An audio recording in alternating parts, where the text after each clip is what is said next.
I'm Plastician. I'm a DJ, producer, record label owner from South London, most notably known for working at the very beginnings of Grime and Dubstep and then onto the wave genre. The label's been running for nearly 25 years, so that's been quite well established as well. But to me, I'm always a DJ first, and as a DJ I'm just someone who always likes to dig for interesting and new emerging sounds. I think when you're kind of playing lots of different genres and like getting used to sounds and watching them evolve, like there's a natural point in the kind of trajectory of that sound where you kind of realise that it's maybe not ticking the boxes for you anymore. So naturally I'm always like looking for different sounds, and in the subject of wave, that was a sound that kind of just started to bubble up a little bit on SoundCloud, and after a while I realised there was enough stuff that sounded like it that I'm like, this is kind of becoming a genre. Like there's enough of this now that I could fill an entire show if I wanted to, just with that stuff. But the artists have started like uploading the music, putting the hashtag wave on it, it just kind of stuck.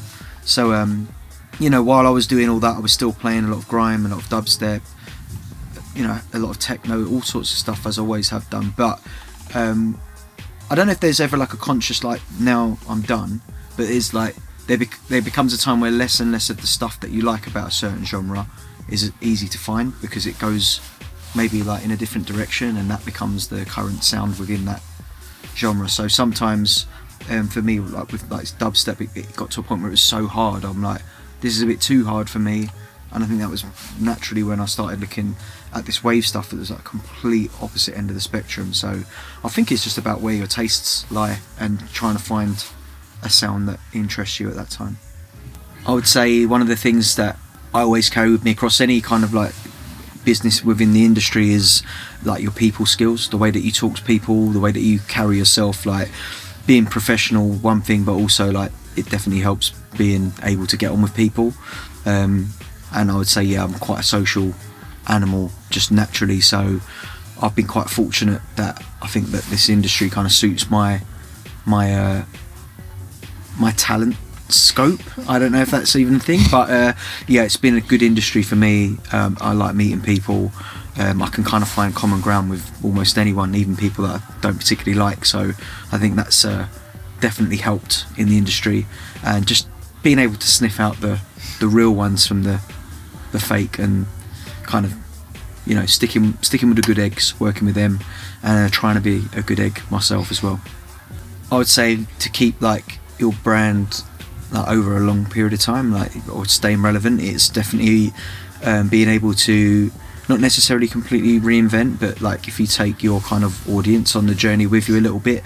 I never feel, at least within my kind of like tastes, that the sounds that I kind of dabble in are that far away from the other stuff that I do, and I hope that people that listen to me kind of like make sense of how all of the stuff that I play links together.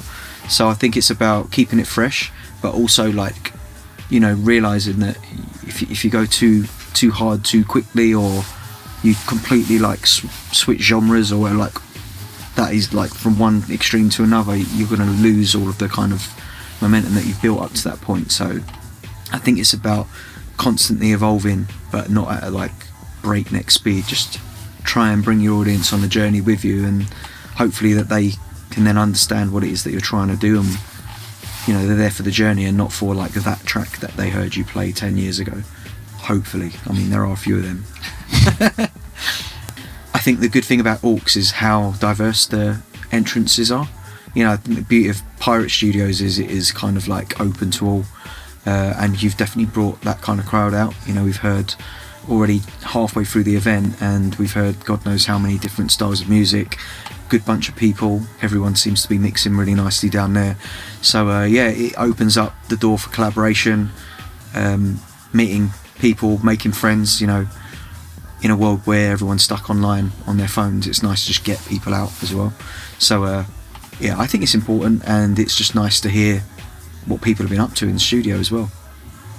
I definitely think that the people who are playing their music in there are kind of like, they're anything like me, they'll be looking up like who's listening, who's looking at their phone, who's locked in. And it's definitely like that when you're DJing, you can feel it if it's not the noise, it's the body movement. And you know, obviously we're not in a nightclub here, but you can definitely feel when certain tracks have been played tonight where you're like, oh, like people maybe like were knocked back for a sec, like, oh, you know, if they're not quite as locked in as the rest of the room, if they're feeling around their phone and then suddenly they hear something, it's kind of like there is a wave of that in the room. You feel it. So I'm sure that the people up there are aware of that as well.